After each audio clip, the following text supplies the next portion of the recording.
aqui eu tenho o pedaço do meu código que fala da análise de variância. A propósito, eu vou rodar lá em cima o meu chunk de setup. De novo, porque aqui eu resetei, né, para começar esse outro vídeo com vocês. Nesse chunk aqui, vamos olhar rapidamente, olha o que ele faz. Ele carrega o data frame, ele carrega com a função load o data frame do Enem.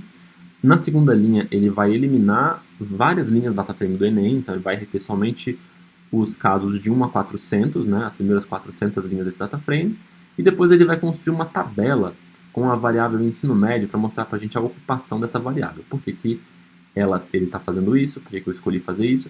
Porque eu quero, nesse modelo agora, testar o poder preditivo da rede de ensino onde o estudante fez o ensino médio, certo? Se a rede pública, se rede privada, ou se parte na pública e parte da privada, né? Eu quero testar o poder preditivo dessas redes de ensino sobre o desempenho na prova de ciência da natureza. Então, se eu fosse escrever uma questão de pesquisa, seria essa, né? Qual é o tamanho do efeito, se ele existe, né? Qual é o tamanho do efeito de uma rede, das redes de ensino sobre o desempenho dos estudantes em ciência da natureza. Então, antes de falar do tamanho do efeito, eu preciso saber se essa diferença é estatisticamente significativa ou não. Depois eu olho para esses efeitos. Tudo isso aqui que eu conversei com vocês é feito em um comando. O comando AOV, que é esse rapaz aqui, ó. Então, o comando AOV, ele executa uma análise de variância. Como que a gente chama o comando AOV? Você vai colocar aqui dentro, você vai escrever o modelo estatístico que você quer que vai orientar a análise de variância, né? O modelo estatístico a gente vai discuti-lo com mais propriedade em lições posteriores, porque a gente vai voltar a essa sintaxe várias vezes. Ele é representado por um til, certo? Então você vai, no código, você vai ver um til.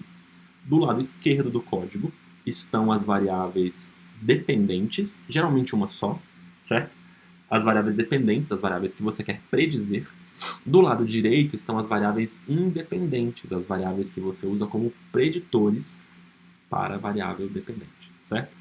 E aqui, então, o que a gente tem? Olha, a variável dependente é a nota de ciência da natureza. Então, eu quero predizer a nota de ciência da natureza. A partir de quais categorias? A partir das categorias da variável ensino médio, que é essa que a gente já abriu ali em cima, tá bom? Eu vou rodar essa linha. Quando eu rodar essa linha, a função AOV vai fazer toda a análise de variância. Ela já fez a análise. Pá, só aquela funçãozinha executa tudo. E ela tem como output, como resultado, uma estrutura de dados. E essa estrutura de dados carrega todas as informações necessárias para a gente interpretar a análise de variância. A gente não vai olhar para essa estrutura de dados diretamente. O que a gente vai fazer é salvar essa estrutura numa outra variável chamada fit. Eu chamo fit. Você pode chamar como você quiser. Pode ser resultado. Bacana? Então eu vou chamar de fit. Então aqui a gente tem, portanto, essa linha, uma linha de atribuição. A gente vai executar essa linha, nada vai acontecer aparentemente. Ele só vai criar a variável fit. A partir daí, nós vamos usar essa variável fit para inserir em funções específicas, que são funções de visualização, funções que permitem que a gente visualize os dados de forma mais interessante, ok? Então tá, vou executar essa primeira linha aqui. Pá, executei, como eu falei, silenciosa, nada aconteceu. Agora eu vou chamar essa função chamada função summary. Vou chamar summary fit. E isso vai mostrar para a gente uma visão geral, né, do que aquela estrutura de dados carrega, certo? É isso. E a função summary já sabe que fit veio da função AOV. Então ela vai publicar uma coisa que a gente chama tabela da ANOVA, certo? Ou tabela da análise de variância, que é isso aqui que vocês estão vendo. A propósito, se vocês quiserem, se o fit veio de um outro tipo de método, como uma regressão linear, e você quiser ver a análise, a tabela da ANOVA, você pode chamar um outro comando que ele vai tentar forçar essa tabela da ANOVA. Então você pode chamar fit.aov, certo? Então aqui você está falando assim, ó, eu quero que o meu sumário venha no formato AOV, que é o formato da análise de variância, do Analysis of Variance, certo? Então tá. Então se eu executar essa linha agora aqui, ó, vai dar o mesmo resultado. Mas porque, enfim, porque esse objeto aqui já veio da função AOV mesmo. Então é isso. Então não muda nada. O que essa tabela diz, gente? A tabela da ANOVA a gente vai falar sobre ela outras vezes ao longo do curso, né? Porque a gente vai voltar a falar da nova ao longo do curso. Ela tem todas essas informações que a gente discutiu até agora. E é possível, se vocês olharem para a tabela com calma, com cuidado, dá para vocês saberem exatamente o que cada passo da análise, o que foi feito em cada passo da análise. Olhem só. A primeira coisa que é feita é o cálculo dos graus de liberdade. Observe o seguinte, tipicamente, né, quando você tem N observações ou N casos, e esses casos que tem que calcular uma média, você vai fazer o quê? Você vai fazer a diferença entre esses casos e né? Como a gente faz para calcular a variância total dos dados. Você faz, para calcular a quantidade de liberdade da variância total dos dados, você pega quantas observações são? N.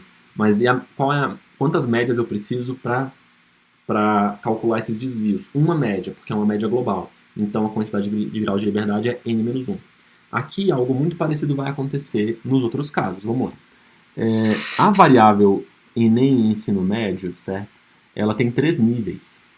Mas quando você for calcular os desvios dessas médias até a média total, esses 3 níveis supõem calcular a média total. Bacana?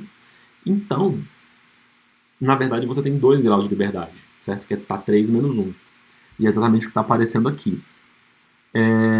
Se vocês têm... Agora aqui, nos resíduos, esses resíduos são aquelas diferenças intragrupo, certo? Quer dizer o quê? Que os resíduos eles são calculados, eles vêm da distância entre cada observação e a média naquele grupo. Então, se eu tenho 400 observações e tenho 3 grupos, certo? Então, os meus graus de liberdade serão 400 menos 3. Faz sentido? Né? Porque eu preciso de 3 médias. Então, eu vou calcular as distâncias dessas observações, de 400 observações até essas 3 médias. Então, eu tenho 400 menos 3 graus de liberdade, que dá 397. Aqui, na segunda coluna, a gente tem as somas quadráticas.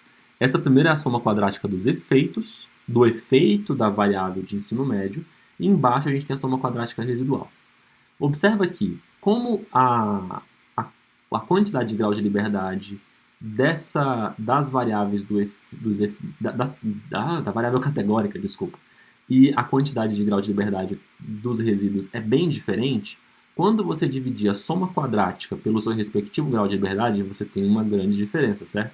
Então você vai ver que a média, a variância residual, que é esse rapaz dividido por esse rapaz aqui, vai dar bem pouquinho. Bacana? Quando você dividir essa variância pela variância de baixo, porque é isso que a gente fazia, né?